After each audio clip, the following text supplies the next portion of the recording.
Okay, Brandon, we are live. Welcome everybody to Wall Street Reporter's Discovery Day live stream for today, December 9th. I am back with Icanic Brands, Brandon Koo, the CEO. Brandon, welcome back. Thanks for having me. Great to be here.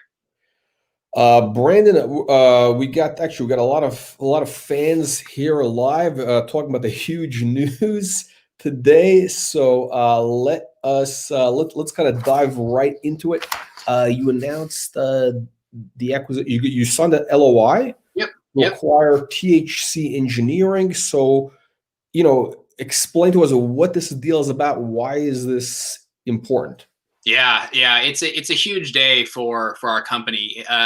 THC Engineering is a company that we partnered with a couple years ago, right? And to kind of just refresh the audience, their background, they've built one-of-a-kind technologies for the likes of Tesla, Johnson & Johnson, massive Fortune 500 companies, right? And so when we originally tried to solve the problem of creating efficiency through technology and through automation, the goal was to create a one-of-a-kind pre-roll machine that could basically automate that process. And so after kind of a lot of exhaustive searching and quite frankly, a lot of companies to their stature not wanting to work with a young cannabis company, we were able to convince them back in the day to partner with us and to partner on this project. And again, there was no roadmap. This had never been done before. It was a one-of-a-kind thing. And that's quite frankly what they were used to, right? When a Fortune 500 company would have an issue like a Tesla that they couldn't solve on their own, they would work with these folks to kind of create that technology from essentially scratch, and that's no different than what we did. And so, obviously, coming kind of full circle, obviously they had really knocked it out of the park with the pre-roll machine technology that they created. And this is kind of a great day for our company to kind of really bring them into the family by acquiring THC Engineering. Not only is it a big day for us and kind of, what the near-term plans are, but I think more importantly for the future, it just gives us a huge competitive advantage when it comes to trying to layer in technology, automation to really kind of increase efficiency and increase margins. Okay, so essentially this technology is a manufacturing technology which makes the pre-rolls, aka, the joints, right? Yeah. And in a very, can you, because you've talked about it before, but can you explain it, like, why is this technology so important? Like, what kind of competitive advantage does it give you in terms of quality? Like, how is this going to be important for companies that want to develop, brands, all those things, and also, the cost savings. Yeah, no, it's huge, right? I mean, I think that, to make a pre-roll historically has been a very labor-intensive process, incorporating a large labor force, with the potential for human error, just like anything when you have kind of large labor force. And so, where we saw other industries like beverage industries or like cigarettes, where they've automated that process, they've taken out the human error component, is what we really tried to do, right? So this basically takes all of the inputs and runs it through a machine process to effectively give us the end result, which is a fully functional pre-roll, right? And so it's a huge kind of component for us. I think the benefits of technology as it relates to this endeavor is obviously not only are you increasing efficiency, you're taking out the human error, so you're getting a constant output every single time. But as you pointed out, reducing costs is significant, right?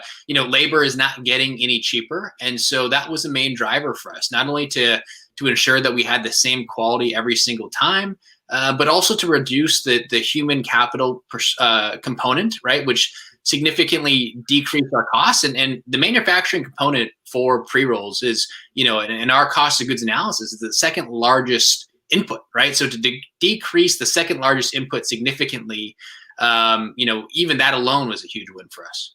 Okay, and from a numbers perspective, like, what is, what's going to be the cost now to create a pre-roll with a machine versus when humans were doing it? Yeah, I would say it gives us the ability to decrease costs by, call it 50% plus, right? And again, that's huge. When you're operating in an industry with razor thin margins and efficiency and production, kind of really mean the difference between the pretenders and the real companies, being able to have that cost savings is a big component.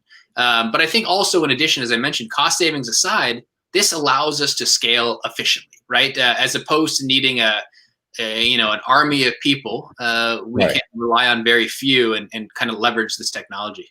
Okay. And I think we talked about before, like, so in other words, for anybody that's new to the story, can you kind of explain, like, what does Icanic Brands do? Kind of your position in the, sort of, with Ganja Gold and, your Yep. kind of leadership position in pre-rolls, California, the whole picture, and why it's important for you to be able to scale the manufacturing part. Yeah. So, Icanic as a whole, we are California first and foremost, right? Our belief is that if we can own and dominate California, California will always hold that premium when it comes to the cannabis space. I think it's no different than Napa Valley wine, right? You can grow wine anywhere in the world, but Napa Valley is always going to have a premium, and we think the same applies to California. It's the most competitive, largest market, and so our focus is a vertically integrated model, incorporating kind of world-class brands all the way down to cultivation, to basically, create efficiencies, really drive our gross margin profile, which is so important for us. Our company is based on a 3-pillar model. This 3-pillar concept is something it's very near and dear to our hearts. Obviously it's focused on our sales platform. It's focused on our technology. And it's also focused on our vertical integration, right? And so today's announcement really solidifies the technology manufacturing component, not only for the company today, but then also, for obviously what's to come tomorrow. Okay, so I think these guys have worked. This company actually has done work for Tesla before, right? And yeah, they're, I can say we're very lucky to have them, right? One of our big focuses is merging this idea of legacy cannabis operators with, world-class professionals from other industries, right? And the fact that they've done work for companies like Johnson & Johnson, Tesla, Genentech, like, the list honestly goes on. And I think that, we're just happy to be associated. If you said Tesla, Genentech, Johnson & Johnson, Icanic, right? We're hoping that, we'll reach that stature soon enough and kind of be comparable to those types of companies. But yeah, it's to acquire a team like this is a huge win for us today. So essentially, you're the Tesla of cannabis now, with in the pre-roll space. Yeah, that's the goal, right? The more that we can rely on technology and automation, the more that we'll be able to increase gross margins and also have a reliable output, right? Which is equally important. Okay, I got a question coming in from Hemi. Will you continue to utilize the other tech that THC Engineering is involved in? Yeah, so I mean, I think today obviously is the first step, right? Obviously, bringing their team into the Icanic family was step number one. I think having their expertise, their experience working with other Fortune 500 brands, seeing how they do things will help us tremendously, both in just everyday efficiencies, but then also helping us to tackle other larger problems that we're trying to solve, right? I mean, obviously automating the pre-roll process was a huge task, especially back when it started, and we envision that we'll be able to kind of look at other problems within the industry and find leveraging technology that we should be able to create pretty dramatic margin improvements. Because a lot of it comes down to manufacturing. Essentially, you're manufacturing consumer packaged goods, more or less. Yeah. So what is okay? So you're gonna have this technology. It's gonna be wholly owned. Yep. What is the plan? Are you going to do you plan to just use it for internal use? Would you sell these machines, license them? What is kind of the business model? Yeah. So first and foremost, obviously, production for our own brands, right, is a huge opportunity, right? And so the more that we can increase margins on our own brands that we're selling every day to be kind of category leaders, that's kind of the first focus. Obviously, the second focus is to really incorporate our white label business, right? We think that pre-roll manufacturing in the industry as a whole a lot of companies want to outsource it because it is not a easy task. It's an expensive endeavor. And so for us, the ability to have a solution, leveraging technology, working with some of the larger brands or even the larger brands who want to enter the California space is a big opportunity. Owning the technology allows us to better position ourselves to scale that business dramatically. And then I think to your point, looking at opportunities potentially outside of the state when it comes to a licensing model, right? The beauty is that unlike the actual raw flower, the raw inputs where you can't obviously today cross state lines, we do have the ability to bring the technology to other states, whether that be states that we want to enter kind of corporately, or whether we want to look at a licensing or franchise model. Having the technology in hand and having the team within the family allows us to look at opportunities that really drive shareholder value. Okay, so one of the things you touched on is essentially doing like a white label business. I guess you'd be a contract manufacturer. Yep. For those brands, for example, just California as a start, that want to sell pre-rolls and they want to essentially have number one is high quality, right? Yep. Consistent quality. Yep. And also being able to manufacture these pre-rolls at a healthy margin. Yeah. I think what's funny, and again, when we started this project, the idea of COVID did not exist, right? But unfortunately, this is the world that we live in today. And so again, what has COVID done for manufacturing, right? You have all these spacing constraints, you have a lot of human capital constraints, and so for us, we think that the white label business will only continue to grow and grow and grow as we enter 2021, right? Brands simply do not have the space, nor do they want to have to worry about the labor force that's required historically to do pre-rolls and to do them at scale, right? And so I think that's where a lot of interest has come our way. The fact that, we can do pre-roll manufacturing at a competitive price gives us a tremendous margin on this white label business.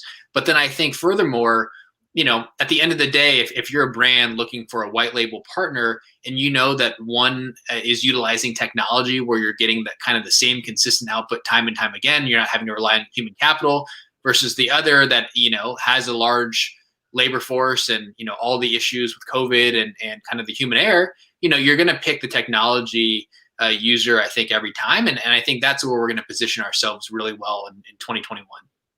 For sure. It makes a lot of sense. I mean, again, like everybody's talking about, all of the cannabis companies, the public companies, in the earnings calls the focus is on, brand, creating the brands, very important, and, high quality brands, premium, and, margins. So essentially so if they come to you to do the pre-rolls, this will essentially help them meet their goal.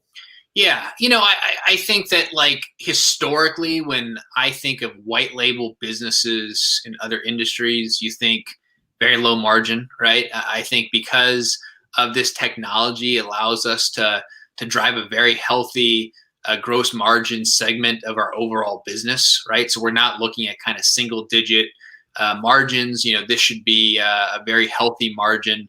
But I think it also allows us to just utilize all the components, right? Getting back to that 3-pillar system, leveraging our technology, leveraging our sales force, potentially leveraging our vertical integration for additional margin, is something that, we think about a lot. And this technology acquisition, this team acquisition is really a big component of what we want to do in the future. Okay, we got a question from Cassie asking, what percentage of your business will come from this white label? I think we're going to be thoughtful and balanced around it, right? So on one side, we have our own brands, which ultimately are higher margin. But, that obviously has, it's longer lead time, right? And so if we can kind of balance the kind of the output, both with the white label and our own brands, we think it's a really nice balance, right? A lot of these, the beauty, I guess, of white label business is, a lot of it's COD, right? You're paid as you kind of deliver. There's no risk. And so we like it as a nice compliment, especially if we have this technology, right? The goal would be multiple shifts and eventually getting to 24 hours a day. So if we own the technology, we own the facility, why not have these machines going 24/7? And if we can leverage the white label business to kind of do so, it just really increases efficiency, overall.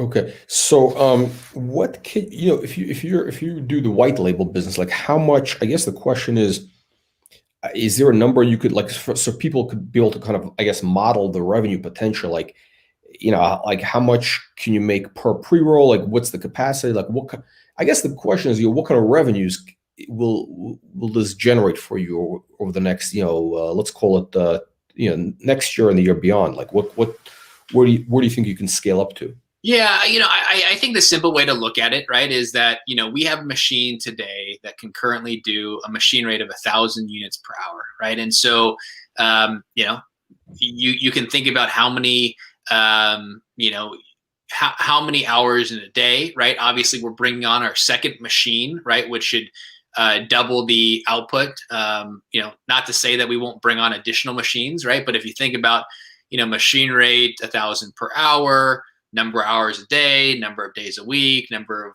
weeks in a month, and then our goal is to kind of be competitive within the market as far as manufacturing goes, right? And so I would say a lot of white label solutions are 90 cents to $1, $1.10, per unit, right? So again, I don't think that we want to put out anything specifically, but I think giving the audience the data of, hey, these are the data points and this is what the capacity is, as we kind of fully optimize and fully scale and bring on additional machines, we think that the opportunity is pretty significant. Do you think there's going to be a demand for you to be going at full capacity? I think that that's going to be an issue, right? For us, it's managing our client base or our potential client base, right? Again, if I can provide the same service to you that you're doing yourself, and you don't have to worry about human labor, you don't have to worry about COVID, you don't have to worry about additional space. For us, it's a no-brainer, right? I think that's why, in other industries, white label solutions, whether it be bottling, canning, some of the largest beverage brands outsource their production. Why do they do that? Because they don't want the hassle. And if someone can deliver it, that same output that they can do at a competitive price, why would they want the risk and the responsibility of having to do so? And so that's, Brandon, I think also one thing people should realize is that you're based in California, right? So you're serving a California market, which has like the worst like labor, bureaucracy. Like, I don't know why anybody would want to have, a room full of 20 employees on a line, manufacturing pre-roll. It would be crazy when they can just go to you and nice, clean business. They don't have to get involved with California bureaucracy. Yeah, it's less is more, I guess, for a lot of these folks, and we'll certainly be here to capitalize on that. And again, it's only one component of our business, right? Again, the technology, the beauty of this technology is it applies across both sides of our business, both from our perspective of being able to power our own brands or brands that we acquire, but then also having the flexibility to drive a relatively high margin segment of our business, which focuses on everyone else. I think is a great balance for us from a business perspective. What's the do you have any numbers, like what's the number of units of pre-rolls like consumed in California on a, I don't know, annual basis or whatever? Is there a number out there? Yeah, I don't have the numbers in front of me. I know that, the beauty of pre-rolls and why we're so excited about the space is, it only made up about 9% of the overall total addressable market for all cannabis products, right? And so part of that is that it's just very tough to make. Right. Yeah. Right. And so, a lot like cigars, a lot of them are hand rolled, right? And so you can only make so many as a California industry, right? And we hope that, with us in California leveraging technology, we can help grow that overall percentage of pre-roll sales as it relates to the overall market in California for cannabis products in general. Okay, right. So I guess as the quality, as people get consistent quality, the price is reasonable, there's going to be a much greater increased demand for pre-rolls. So yeah. Okay. Let's go in. Oh, so I wanted to ask you, what did I want to ask? Okay, so in terms of let's see, we got a question coming in from, we had some couple of good questions came in here. Okay, Hammy is asking here, how do you envision a licensing deal would look like? Would you make money on the top line like a franchise? Yeah, if we do look, and when we do look at licensing our technology and our brand, it will be top line driven. It will be based on kind of a number of units, right? Whether we look at it as a per fee per unit or an overall top line percentage, that's going to be the focus, right? And so I think, again, for us, when we do look at, how do we expand, how do we take advantage of states opening up, right? Finding the kind of those best in class operators who are already on the ground that we can kind of partner with us makes the most sense. But we will look at, obviously, Nevada is a market that, we are in from a corporate perspective, and bringing the Ganja Gold brand in the first half of 2021 to the Nevada market, will be a big opportunity for us. Okay, we got a question. I think maybe he's asking, who's your main competitor in California and Nevada for pre-rolls, maybe, or I think maybe that, if you want to answer that. Yeah, I think there's kind of a lot of folks out there. I think that the one thing that we're proud of is that we have remained constant, right? There's brands that kind of rise quickly and kind of fall quickly, and so a lot of that is ever changing. I think part of that is because a lot of companies aren't gross margin focused, right? So they raise a bunch of money, they spend a bunch of money coming into the California market. They try to do a lot of marketing. It's great, but there's very little sustainability there if you don't have a solid gross margin profile. And so for us, we're not really concerned about the competitors. We know that if we can just produce a quality product, leveraging our technology to the consumer, we'll have staying power because our company's going to be in business for a long time. I think as it relates to the white label business, and there's a lot of folks out there, who are trying to do it, but no one, it's tough to do it at scale, right? If you're manufacturing these with a human labor force and you want to double your output, guess what? You're doubling your human labor force, right? And so when you're in a licensed environment, a licensed space, it's not like you can just go to in another industry and just go rent another 40,000 square foot facility.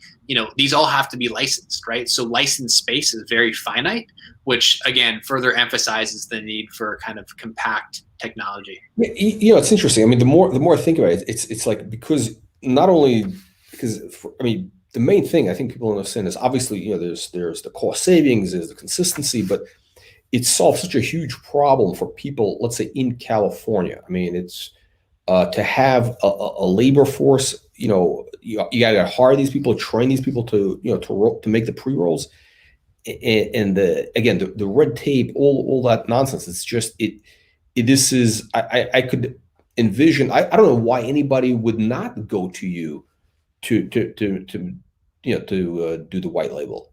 Yeah. Why wouldn't they? Is there any sane reason why they wouldn't turn over to you? Yeah, I mean, it's funny. You have a conversation and you say this is a possibility, and people jump, right? People jump to wanting to know more quickly. How fast can you do this? How fast can you scale?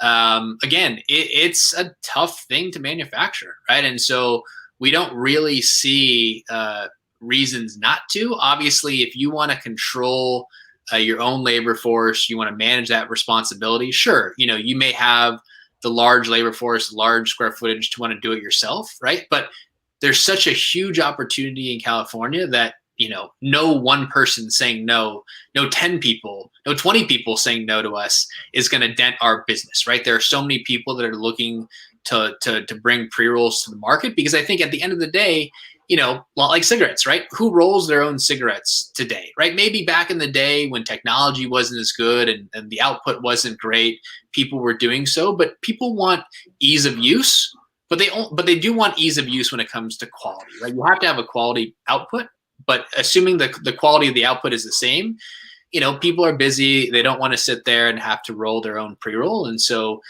we think the pre-roll category as a whole is going to grow significantly as the outputs that people are putting out get better and better. Okay, we got Kevin asking a question. Are you mobile with your roller equipment, or does the product to roll come to you? Yeah, we, this is a serious piece of equipment. And so with a white label business, brands would come to us, right? It's too expensive of a piece of equipment to think that we could kind of go from place to place, right? We also want to be able to kind of control the outputs, right? So, this will be a stationary, this is a stationary piece of technology, and our clients will come to us as kind of that central manufacturing, output. Okay, makes a lot of sense. Okay, so Brandon, let's kind of wrap up. What else can we expect from you? I mean, the stock has been performing very well. Not you haven't had like a massive amount of news flow. It's still doing pretty well. So what can we expect going forward? Any other big news announcements by the end of December? Yeah, that's our goal. There's a lot of irons in the fire. Again, everything that we do is built to how can we improve all components of this 3-pillar model to ultimately drive higher gross margins, right? So, for us, it's looking at additional brands that we can kind of tuck in, looking at efficiencies and companies that we can kind of layer into our 3-pillar system to make us, more efficient, scale faster, increase our margins. So everything is going to be driven around kind of this foundation we've built. But I would definitely say that the audience should kind of keep their eye out for a very exciting next quarter as we really kind of expand and build upon this foundation that we've created. Okay, and what? Okay, so we saw. Interesting question here. What? Any other new products in the pipeline in terms of brands? Anything happening? Like I know you have the Taylors, you got the Ganja Gold. What's? Yeah, I think the one thing that you can kind of look out for, and I think we've mentioned this in the past, is, again, historically our brands have only focused on kind of the 1 gram single unit SKUs, right? And so look out for multi-packs, look out for half grams, right? That's a huge segment of the California market. And so we're hoping to kind of launch, Ganja Gold half gram SKUs in the coming quarters. So again, I think that for us, we are, and our sales team is interacting with the retailers and the end consumers on a daily basis, right? And so always trying to stay ahead of the trends, but also listen to the consumers, right? What's important to them, what sizes, what variety, really kind of being in touch with the end consumer and the buyers is something that's very important to us. Okay, and what about also, like, I've noticed a lot of companies are not talking about like potency of the THC, like the concentration. Like, is that big? Like, what in California? What is the trend now? Is it they want stronger, or what's the? Yeah, I think that THC numbers do matter, right? I think as the as the consumer becomes more and more educated, they will kind of realize that there's a variety of things that go into quality, right? Obviously, the easiest one to kind of judge today is the THC levels, but obviously, folks who have been around the industry for a long time will tell you that that's just one component, right? But there's a lot of components that ultimately make up the quality of a product. I think it's no different than alcohol, right? You're buying a brand because of the quality of the brand. You're not necessarily buying content, alcohol content, right? So yeah, same thing applies here, but yeah, it's an evolving process for the consumer in the California market. Okay, fantastic. Okay, Brandon, I'm going to wrap up. Last question. We always ask you the same question. I don't know if the answer has changed. In your opinion, top 3 reasons why investors should want to own Icanic brands today. Yeah. So, the first obviously, starts with our foundation, right? It's our focus on our gross margin profile. Our gross margin profile is backed up by our 3-pillar system, but margins are kind of the number one reason, right? The second is our ability to combine, legacy cannabis, legacy California cannabis with world-class business folks from other industries. And I think today's news backs that up, right? We've made a strong commitment, not only to leverage technology, but to really bring in a level of expertise that, quite frankly, is unmatched, right? We're really doubling down and putting our money where our mouth is. And then the third component is our automation and technology, right? Again, the news today backs up the idea that we are heavily focused on this idea that automation and technology can really drive not only consistency, not only our ability to scale, but I think getting back to kind of step number one, it's the gross margins, right? And so again, today is a perfect example of how, the deals that we look at, the acquisitions that we make, are very well thought out and kind of have, the end goal always in mind. Okay, Brendan, on that note, I want to thank you, and we look forward to hearing more from Icanic in the coming weeks. And into 2021, we can see maybe some big things happening. Thank you again. Thanks for having me. Thank you, everybody, for joining us on today's live stream. We'll see you in the next one.